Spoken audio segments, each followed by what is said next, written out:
Here again with UPFront, with me, Blessed Sogah, here on the JoyNews channel. And I must say that emphatically we can say that some 22 districts are still reeling under the effects of illegal mining, at least if you do not want to call it Galamsey.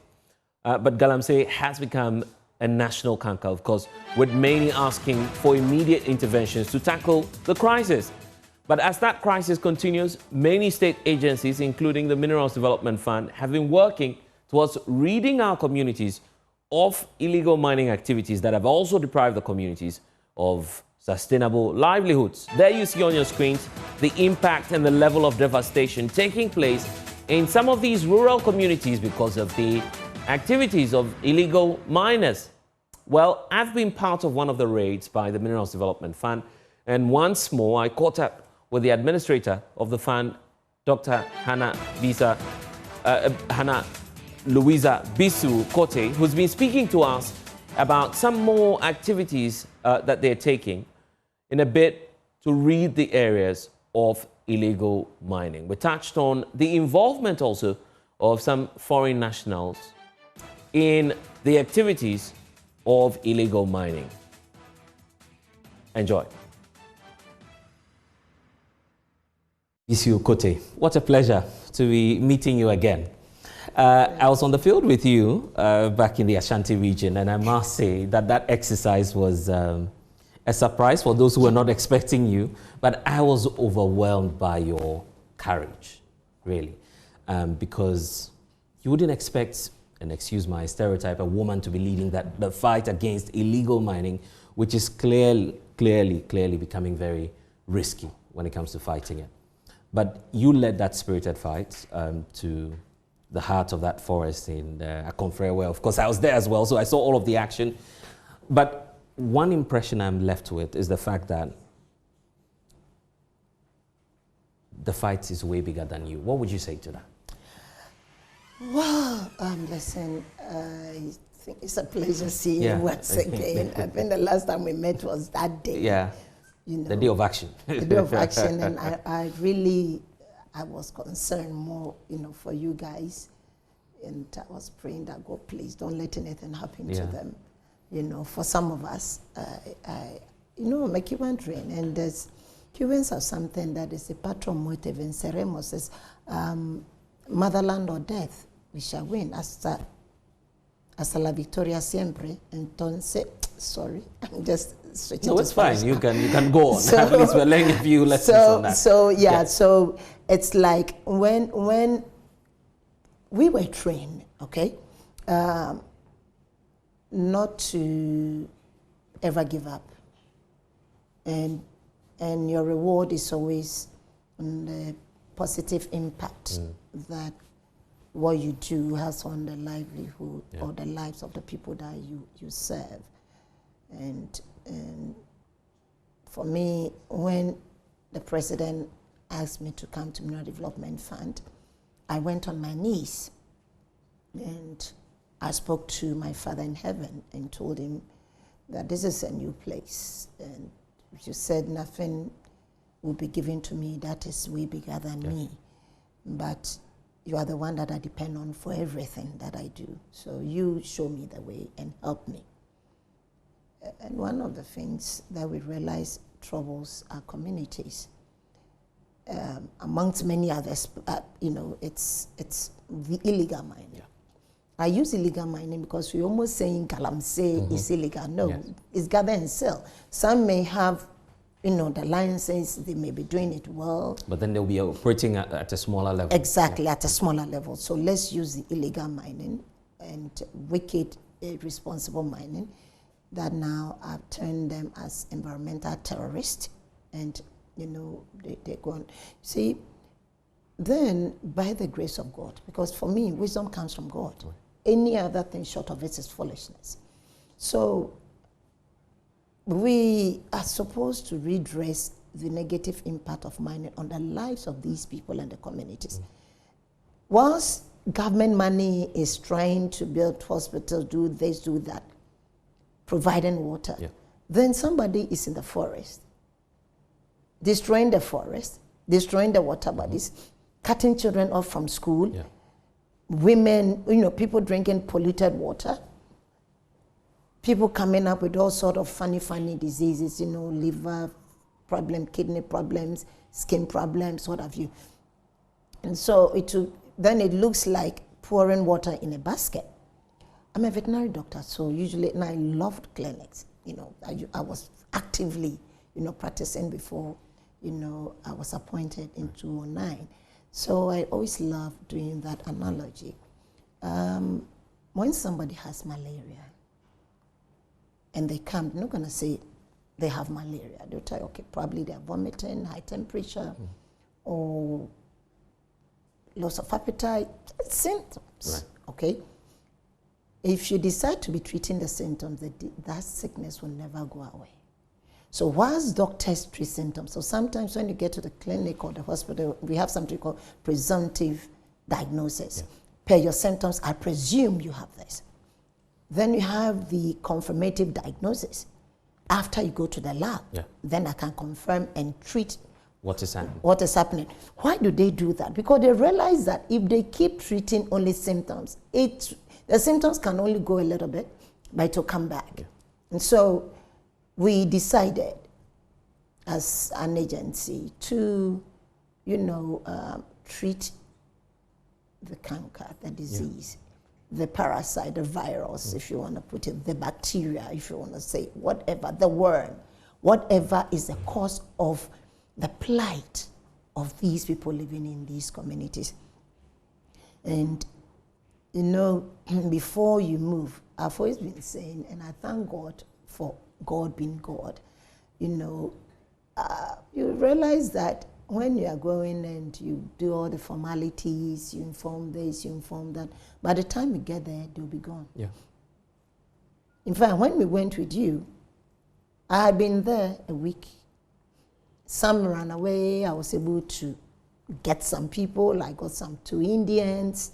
And because all the time they're giving they did. There was one point when we went there, they were eating. Yeah. And they were boiling water. I don't know what it was for, but they ran into the bush. There were about 10 or so Chinese living in that particular house. And we went there with the police and, got hold of their passports, their IDs, and their account books, so they have records. And in my team also, I have somebody who speaks Chinese very, very well and reads Chinese very, very well. Yes, I'm not stupid.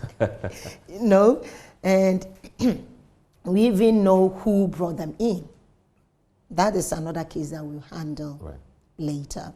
And so when we got this intel, we decided to act without anybody knowing what we're doing. In fact, the police who went with that didn't know where we were going to. Nobody knew. My officers, when they came to, they didn't know. I recall, of course, no one was aware where we were going, actually. We are used to working late. Okay, sometimes, yesterday I arrived, went home, refreshed, came. I left here maybe around 9 p.m. Usually we leave around 10, 9, 10. So whilst we're here, I had another meeting and I told them, now you go and look for journalists. Yeah. Don't go home. Let's move. From here, come to my house. From my house, we are moving. Where? I said, when you come. So when they got there, I said, we're moving to the Ashanti region. As to where and what, they were not aware. And we managed to get them. Mm-hmm. And what I promise you is that there'll be many, many like that, because right now, MDF lives in the communities with these Chinese. That's what they don't know. MDF could be the next Chinese by him. That's what they don't know. We've done so much work, so much intelligent work, paid information. And sometimes people say, okay, why will I share? I mean, why will I tell you my intel? Yeah, the strategy. The strategy, it stops being it. And as you said, it's big. Okay? Yeah. For me, once I pray and God knows my heart, why I'm moving, I know that by the grace of God, He will protect. And since you agree with me that it's quite a big fight, what will be the appreciable level of results for you? Because you agree you can't totally eliminate the practice. Appreciable level of results will be in the community, because we engage in the communities. Right. And since then, I've had a lot of calls, requests from a lot of communities, some chiefs, some community opinion leaders, even some pastors. And so once we engage your community and we see what the issue is, and now the communities are coming out to tell us who is doing what. And we move in at the time that we move in, get who we have to get. Appreciable results will be that in our Ghana that the president has given to us to manage Mineral Development Fund for him, you know, we are serving the communities on behalf of the president, for the president. We want to make sure that once we catch you, we get you. You're gonna have to pay for the restoration of the land, of the river, of the forest. And what we are going to push for right now is that your excavators, they should washing the excavators, and the monies will not come to MDF. The money should be used for the communities. So as much as we do that, and then the law will also deal with them, because we have a law in Ghana that should even deter any foreigner from even walking to some of these sites. Right? And in fact, from the last exercise, you were insistent that the foreign nationals who are arrested ought to be prosecuted. We'll talk about their story shortly. But tell me where you side on this. The claim that what you are embarking on is just populism, the fact that it doesn't lie within your mandate as the administrator of the MDF to do what you're doing. Have you seen or met people who've walked up to you to say, in fact, what you're doing in one way or the other is not necessarily within your remit as the administrator of the MDF? Let's even forget that I'm the administrator of Mineral Development Fund. I'm a Ghanaian. I'm a woman. And I want to look straight into the camera. For those who think, or you work because of you, I work because of the people I serve. For those who think, or you work because you I don't know, you need something, I don't really know. I work because I love my nation. And so let's even take it away. If even I wasn't the administrator of Mineral Development Fund, and President John Dramani Mahama, who I love so much and respect so much and trust in his leadership so much, declares war, there's something called citizen arrest. Wherever I get to and I get them, I will arrest them as a citizen of Ghana. I will push for them to be prosecuted as a citizen of Ghana. I join the communities to demand for restoration of their land and their forest. And so for you, those who say doesn't let, I mean, so let me ask a question. Okay, so when you say redress the negative impact of mineral development, mining, what mining has on the mining communities, the illegal mining and diversion of our river bodies, contamination of our river bodies in the communities, cutting off our children from school, women and children dying out of, because they drink polluted water, destroying our forests and the cocoa farms. What is the meaning of that? One of the negative impact is illegal mining. And for me, anybody who speaks against it because you are for illegal mining and Mintiu case, we continue to do it. I promise you, I promise you, I promise you. If see me as a citizen of Ghana. And you may be in their community next. I'm in your community anyway, next. That's a notice. But how about taking stock of what you've done in the last few days? Because you've been to a number of communities. I was in the last one with you. What has happened to the foreign nationals that have been arrested? Because one would say this is not the first time we've heard about the arrest of, say, a Chinese national. Have we, first of all, confirmed the identity of these people? Are they Chinese nationals? And what has happened to them? Is it the same old story that we've let them go? Well, they are Chinese nationals. It's been confirmed. And the very day we prepared them for court and they were remanded, I think their lawyers wanted to cut, reduce the days or something, but they were kept again. So right now, the we will be meeting with their lawyers, and I think they may be coming in today, right, for us to discuss the way forward. The way forward, the first way forward, is for them to pay, excuse me, for the restoration of the Offing. You were there. Yeah, I saw and it. And you know Offing is not a small river. The course has been diverted totally. Completely. It doesn't look like Offing. Right. And you see the other side, it's a community. They used to use that road to come to school at Akomfrey. They've been cut off. Right. So it's not only affecting the health and every other thing, it's education as well. Okay. Yeah. And so that is a good step. Then So they are ready. for They sure. are ready to do that. That you have been insistent on. I was there. I asked you. You said, well, reclamation ought to take place. You're not backing down on that. No, I'm not at all. I'm not at all. You know, when we ended up, an old lady, and I'm doing this because she was using a walking stick. Yeah.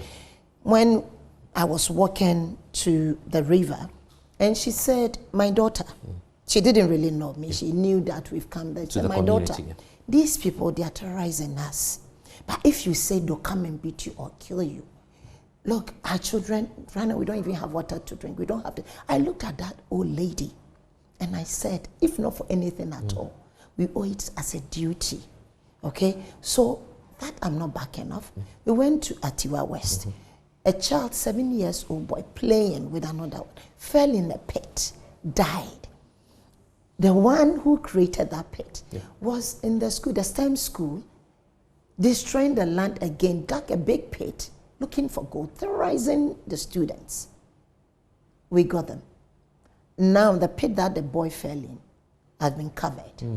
They have brought us the estimate with that the tree included. So now I said they should add the cost of planting coconut because there's a school, very big yard, and the community also, once they plant the coconut, it will be beneficial to them. So they will add that. They are restoring. It's not, I mean, just sitting in a car and traveling to anywhere else is enough risk. So I will not be doing that for doing. And in any case, I'm the national men's organizer of the NDC, and I don't think that Hanabisu is because of Mineral Development Fund. You know, it's not about me. I want people to know it's not about me. And I thank God that God is God and God is not me and God is not you. Because, you see, God doesn't look at the filthy rag that we wear. He looks at the heart that we have. And the motive behind whatever you do is what moves God to do what he wants to do for you. So the motive behind me moving out, it's not about me. It's not because I want somebody to say, Hanabisu. No. When I moved, I didn't even know what was going to happen. But one thing that I knew was that a lot of work has been done. I send people's children to go and live in these communities. It's not 1 day, it's not 2 days, maybe a week. I have people living in communities as we speak. I have people who roam in some of these mining areas as if they are beggars or looking for something. I have them in there. So people will not sacrifice that much for me. No, they are sacrificing for the nation. That's why I said, I'm a Cuban trained by the grace of God. I said, Patron muerte venceremos. It's motherland or death. I have to win. I was taught to be a patriotic citizen. That is how I was brought up. And what God has placed in me is for me to be able to work to his satisfaction. My dear, I can be pretending to you. Can I pretend to God? And I've always been saying that, look, I respect human beings, but I fear God. I don't fear human beings. So I'll not do something to please you, human being, and displease God. When we went into that community, on the sidelines, I've been doing some interaction with the youth in the community because you're doing this not on behalf of just the elderly, but the youth, more importantly, because whether we like it or not, Galamsey or illegal mining is also providing some jobs and money for these individuals. So of course, some of them were telling me, can you plead with the government at least to give us some jobs? Because that's why we're in the community. Are you mindful of that while you go into the communities? Because this is the same NDC that promised jobs. And so if you're not replacing what they're doing in the forest with some jobs, then we may have some challenge on our hands. It's so Listen, you know, in Akan, there's a saying that and there's no way you'll be able to bring organization in the midst of chaos. Right. And so you go into a community and you want to give them jobs, you want to restore their water, you want to get them, those who couldn't go to school, you want to get them, those who are interested in farming, into some sort of attractive farming, like poultry, you know, broilers that will come out 35 days when they finish, they know that there's an offtake, or taking some of them out for training, you know, in welding and manufacturing of some of the heavy metals that they use in mining equipment, and of taking, you know, shipping them out, because we have that arrangement made. How will you succeed when you get to that community where they don't even have drinking water? Where then you are doing it and the illegality is still on, it wouldn't work. There should be sanity, okay? So we'll be doing these things side by side. We have a lot of things put in place. Right now, I think it's 19th or so. I don't want to run out of, you know, I need to confirm the date. I think one of the biggest agriculture drone assembling center and piloting, you know, we will launch it together with Akwa Mayor, and we intend to train 5,000 young people from mining communities. And so they can have jobs. Yes. No, we are not just training them.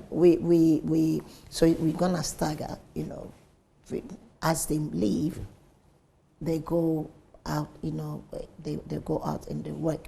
Some of these mining companies even need drones, you know, those who can control them to monitor what is happening on their concessions and all that.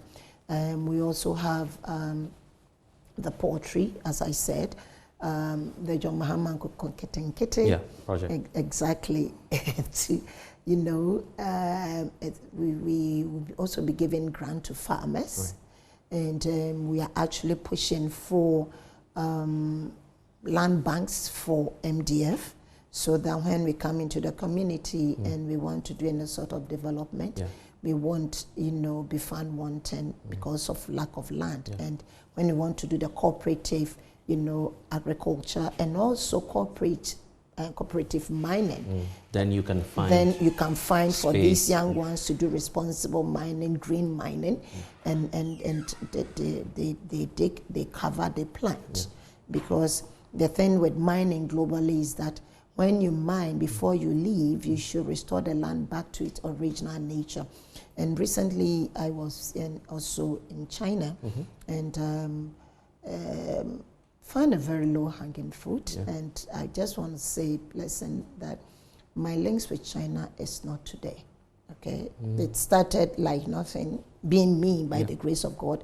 Met some Chinese who were stranded, you know, and I extended a helping hand to them, not knowing there were some big people from China. And they visited me in the office. We had good chat, and I realized there were some huge people in China. It was in July 2009. And by August 2009, I was sending 10 students out of Ghana for scholarship to the Hunan City University. It followed up. And 2010, I was invited by the provincial party secretary. You know, China is the party. Communist states, exactly.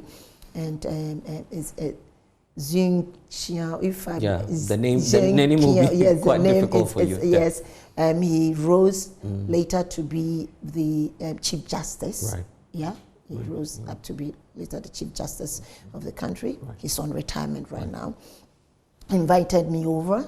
And I was made to plant a tree. In fact, he held a very honorable banquet in my honor. I have the pictures and everything, and we shared ideas.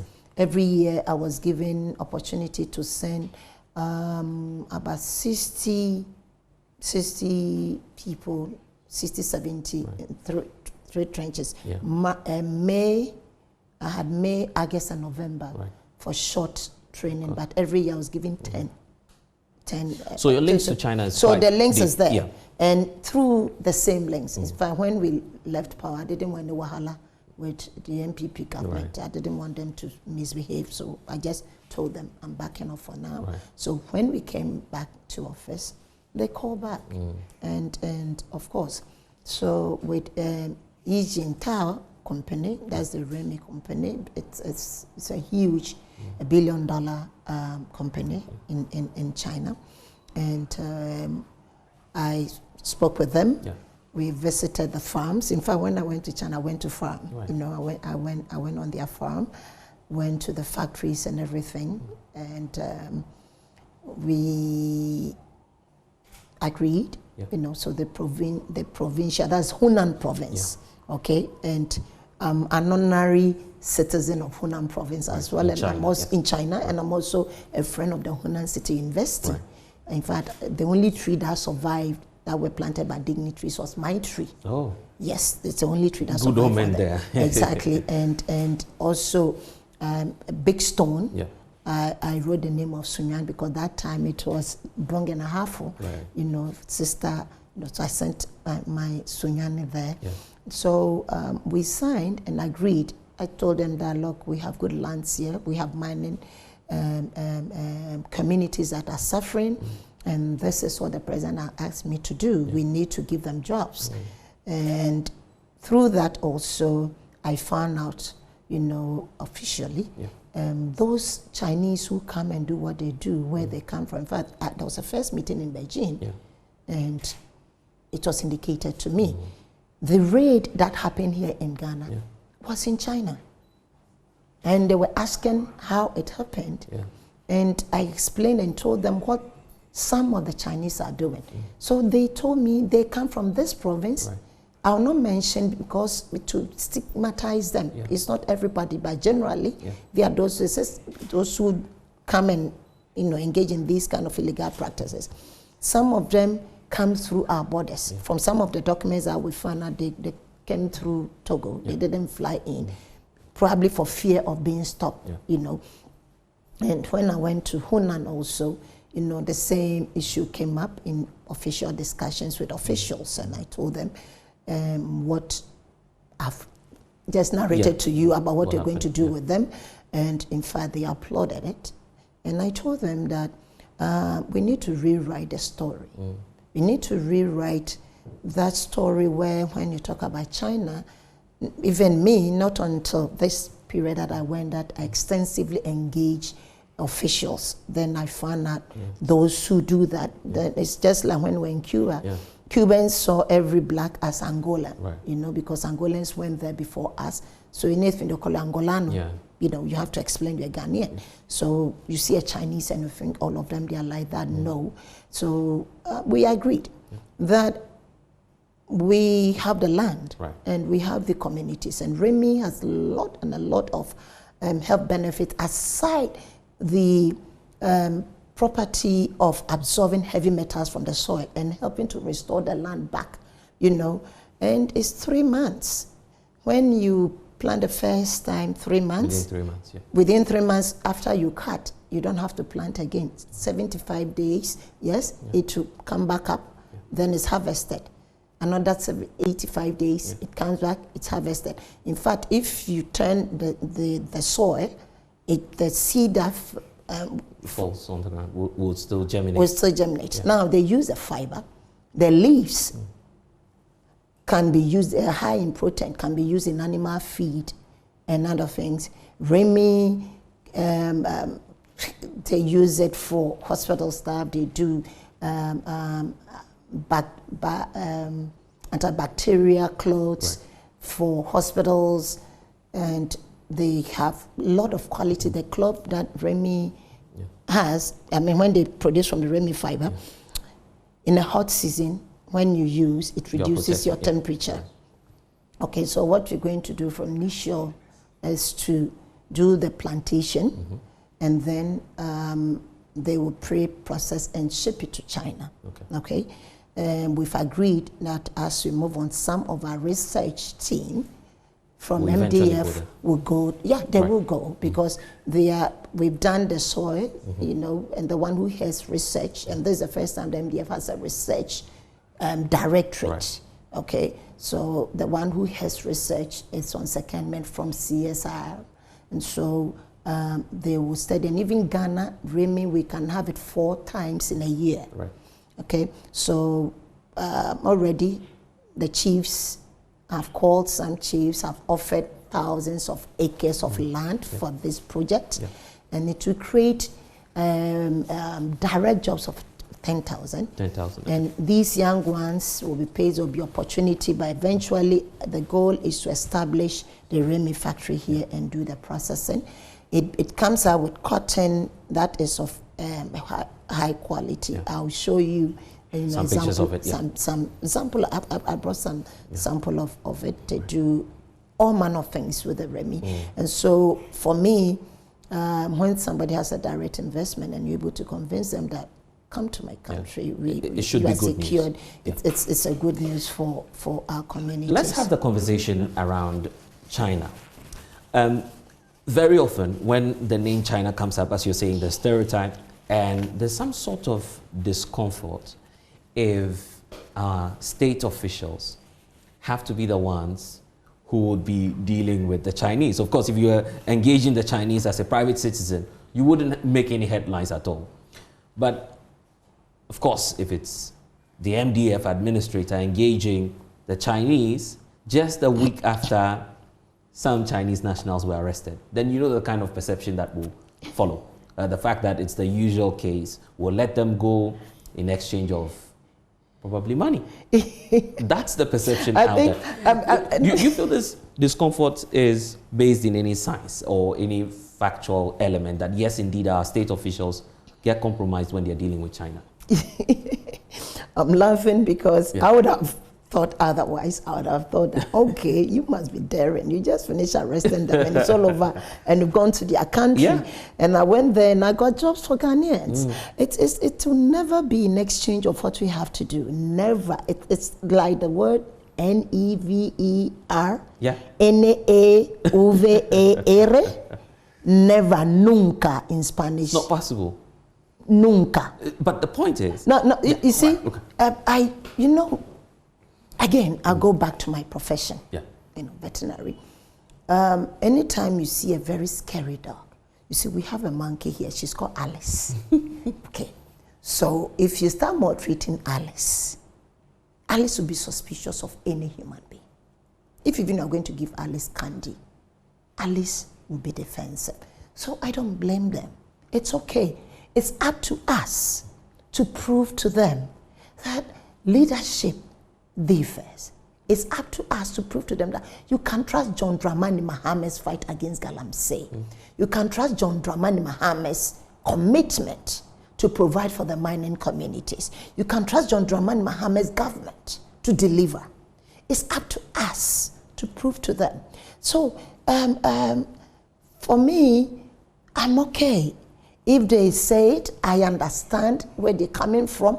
The only thing that I can tell them is that my brothers, my sisters, my mothers, nananom, minnuanom, please. Mineral Development Fund was established by His Excellency President John Dramani Mahama March 2016 to give you better lives, to improve your communities, to use the royalties that come out of what is extracted from your soil, from your land, to improve your lives. But we realize that's not happened. That's not what has been happening. He's brought me here to serve you on His behalf. And I want to promise you that as long as God liveth, as long as His Excellency John Dramani Mahama is the President of Ghana, as long as myself, I'm here, trust me, with your cooperation and collaboration, the fight that we've started is far from ending until the illegality ends. We're going to do that side by side. We're providing jobs, programs for these communities, cooperative mining. Remember, the President says that small-scale miners, you are not enemies of the state. But those that we, MDF, we term as the environmental terrorists, those are some of the Chinese So there's nothing better than these same Chinese, some of them come in and say, the jobs that we can do in our country, we are exporting it to Ghana, to the mining communities, so that they can also help us in the livelihood, alternative livelihood for these communities. What would you say if they say to you that that kind of help is not welcome? Let's rather look elsewhere, because these are the culprits often. No, I think that it should be unfair to conclude that all the Chinese, cooperate. And today, with everything happening, China and Africa are moving together, okay? And Chinese authorities were very happy that this rate had happened. I didn't even know that it's gone that far. Seriously, I didn't know. So when it came up in one of those high-level meetings, I was taken aback. I was shocked, but then I realized that, okay, they're also following, and that is where they explained, and they applauded us, and they said we should continue. And so this is also not help. It's a strategic partnership, okay? They are bringing it so that we can also have jobs, okay? So that it can even help us to also restore the land or help, absorb these heavy metals that cause us so much trouble when we even feed from this soil. And so for me, as I said, that's why I use Alice the monkey, or as a vet, anytime I was in the clinic and they brought a scary dog, it could tell me exactly how that dog is treated back home, or how it was treated once upon a time at a health facility. So I understand your concerns. We do understand your pains. We do understand your suspicions. But trust me, I think that time itself will speak for everyone and everybody and every institution. His Excellency John Dramani Mahama, he means business. And MDF, his part of Ghana that he said we should take care of. You're handling we that. would do exactly Let me be that. more direct. What would you do just after returning from China if you get into, once more, the raid mode and you find Chinese nationals?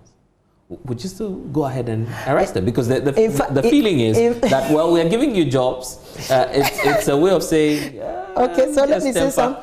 I love this. You see, I love this. See, when I was returning, we had a lot of Muslims who were returning from Mecca, and to our Muslim brothers and sisters who were able to make it, I say Assalamu alaikum, and we are happy that you returned peacefully. And we lost about 7 of them, 7 Ghanaians, and my condolence to the family and to the entire nation. So a lot of them were there. So I want to use Muslims. So we saw some were very frail, especially the elderly. Some probably were hungry. Probably some might have spent everything they had. So this Muslim meets you and says, I'm hungry. And because the Muslim is hungry, you offer the Muslim pork, and may you forgive me for using that example to my Muslim family brothers and sisters. Will the Muslim take it because he's hungry? And in fact, I've not left the raid mode. It's still there. Only that you don't know when I'm moving. When next you're moving? No. That will never come out. Not even with the staff. I have just about 2-3 people that will work. And it will never, nothing that you do me. Nunca basu said that. No, eso not to say that. It will not come out. Right. But to say that raid mode, and no, we've not even started. Whoever you get in the forest, whether a foreign national or Ghanaian. Okay, so let me say this. If I should meet the leadership of Ishintao group doing that, I'll arrest them first. You see, when we're going to Kumasi, right, my direct brother, he is the elder of my father. The daughter called me crying. They arrested the husband from a Galamsey site. She wanted me to intervene. I hung up the phone. Maybe tomorrow that I'll pick back her call. She called about 20 times. My brother called, I didn't pick. You don't know me yet. If you get to know me yet, you realize that I don't compromise. That, I remember once telling somebody when I had to eject them, I was in charge of housing, we were at Works and Housing. Right. And they came to me and I told them, they said I should see them as my mother. I said, I wish my mother was one of you. I would have ejected her first. She was the first person I would have removed from that place so that you will know that when it comes to the law, you can't compromise me. So I'm giving this example. That's my blood. You think that I couldn't, when I saw her cause, but I said, let the Lord deal with him. I mean, you think that I'll go and say that leave him? I will not do that. Then I'll stop being Hannah Bisi-Kote. And I'll stop fearing God. So if the leadership of the group is found doing that, that one, I will arrest you and parade for everybody to know that you're correct. But I want us to relax as a people. I'm not saying that they should lose their guard. I think all of us should be vigilant. All of us, everybody else, all of us. And let's come together and fight this canker. Because today, you may not feel it, but very soon, we feel it. You see, we may be doing or allowing the illegal things to happen because of some local few. Because we want for our children. But remember that you are poisoning these children. Tomorrow, there'll be no child for you to take care of. And so, I want to allay their fears. Okay? China, when I went there, by the grace of God, I was encouraged by them to push. And they said if there's any support that we need for that, they are ready to support. I'm not saying about the Ishinta company, but the others, but they're only saying that, look, this can go on, because this is something they can do in there. I visited the hometown of Chamamao, their first president, and they do a lot of Remy farming. That's why I went to the farm to learn how they do. Yes, I try my hands on it.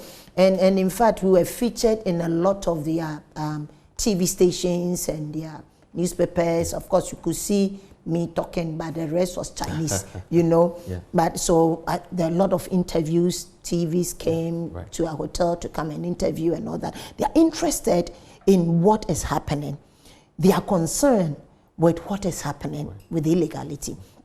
They are interested in Ghana's responsible mining, making sure that what they don't do in their country, they don't come here to do in our country. And so I just want you all to know that we need all of you to help us, support us, so that we'll be able to work. If you see something, say something. I want Joy from Blessing. You guys can put out a number. When you get an information, just I know report. Who to send the information to, and then we'll do our recce. And when we are ready to move, we move anytime, any day. Probably talking now from here, you'll be moving straight into nobody knows. And speaking of what's left of the Akonfre area, the forest reserve there, and the others, what plans do you have to rid the forest of activities of illegal miners? I recall when we went there the other time, they even had a fuel station there, for instance, and all of that. What interagency collaborations are you taking just to make sure that you clear the forest of all of these activities that are taking place? Yeah, we've written actually to various agencies. We've written to National Security, to the police, to the military, you know, and we've written also to NPA, informing them what we discovered. Okay, and I think they've taken action. I think NPA has taken action. And when we left there also, the military went to Akonfre. You know, we will go pick and then we allow the other rest. agencies to work. Yeah, exactly. I love, I feel that the agencies, we need to collaborate. Okay, some agencies have approached and said, look, let's enter into some sort of cooperation, partnership, let's work together. Now, when we have people coming in, you know, and purely, that's another thing that I just want to say. Okay, you see the Ishinta company, this Remy project that is coming. If I were to be somebody, this is a private company, and when we went there, there were private companies signing cooperation agreement with yeah. the private companies, of course supported by their provincial government. Don't you think that is something that I could have done it myself? Don't you think so? I could have. Yeah. Yes, I could have gotten a company and said, this is not any Ghana government thing. But hey, my brothers and sisters, there's a responsibility. And so, if I get any opportunity, I'll push it to government. Any opportunity that I get, I'll push it to the mining communities. Anything, any opportunity. Because you see, I feel the pain of my leader, the president. When he speaks, I know him. I've been telling people, it's not because I'm his appointee, but I know President John Dramani Mahama. When he speaks, the sincerity with which he speaks, the pain in his heart. And so, for people to, it's not that, no, that's why I say they didn't look for the government of Ghana. They looked for me. And I decided that it should be, this is a good thing for MDF. Right. So instead of an individual, let it be MDF. Now, we are doing this, our approach GIPC, because it's foreign investment. Exactly. Yeah. So that whatever needs to be paid to them. Our approach freeze on board because they'll be exporting. So why not? My own sister say, oh, my dear, through MDF this is coming. So let's collaborate, let's cooperate. What can you also gain as an agency? So that is how I think that government should operate. Right. It's not about me. It's not about anything. It's about the nation Ghana. It's about the people of Ghana. It's about the people who are giving the mandate to His Excellency President John Dramani Mahama to work. And His Excellency John Dramani Mahama has decided to appoint people, individuals at certain places for us to work on his behalf. So if your leader, how does he think? How does he work? What does he desire? Do you understand him enough? If you do, then you should do things that also inure to his benefit. Because at the end of the day, when the project starts, when the hostels project starts, when poultry starts, when all these things, it's not me, it's President John Dramani Mahama's NDC, led President John Dramani government, and the president and the vice president. They. Right. It will be to their honor, and so and most importantly to the citizens of Ghana. So I just wanted to clarify that so that people will know that it was something that if I were thinking funny, that's what I wanted. A private motive, exactly because it's something. Just say okay, I can approach chiefs. If even I'll not create my own company, I know people who have companies. It's just a matter of course it has nothing to do then with government. They come in, they pay their taxes, do this, and then we have the land. We enter into cooperation, then we do that. The Remy deal, government is also, and this should be my last actually, government is running the Tree for Life initiative. Are you developing some plans where of course this will feed into the national target? Because if you look at the level of deforestation, we need more trees just to cover up. Yeah. Remy is not a tree. Right. It's kind of a plant. A plant, okay. Yeah, so it cannot. Remy, Remy is not a tree, but what we are going to encourage people to do is that when you have a land that has been used for mining and is reclaimed, especially these ones that are, after we went to those places, they've started a reclamation, and we'll be taking we'll be measuring the land with the GPS and then the location and who we have all those records. Then we encourage you to plant Remy, okay? And then their scientists will be coming. Their scientists, we start with them, they'll be coming to Ghana and they'll be testing the soil. At one point, as I said, our own, those in charge of research will also go. And they are young people, so they'll go when they come, they're coming back with something, enthusiastic, and why not? Probably in the future, I told them if we have some of these guys from the mining communities, we want them to come over for you, for some sort of training as well. It would be refreshing to do so. So Remy is not, but we've been talking, you realize I said where they've started the reclamation, where they brought us the bill, and the one who dug the pit. This person is a Ghanaian. He is ready to also pay the cost because I've been pushing. We have somebody was taken to, to custody and giving bail by report because like every day my eyes, on that case. On that case, said we should plant coconut. Okay, so coconut will do, among many other things, also be part of the Tree for Life. And the communities where they've dug pits and people died, now that they are covering by the grace of God, we give the glory to God. And the next thing is that when you cover, plant a tree. Myself, I'm planting trees. Okay. As an individual, I'm planting trees. I have farmlands. I'm a farmer. A village girl like me, I can't do without a bush. So I'm planting trees, and this year, my target was to do about 100,000 trees. That's on the individual level. But exactly. But for MDF, do you plan to add to the national target? No, because MDF, where we have to plant trees, we'll plant trees. But I'm looking more at the coconut side, right, because it has to do with the communities.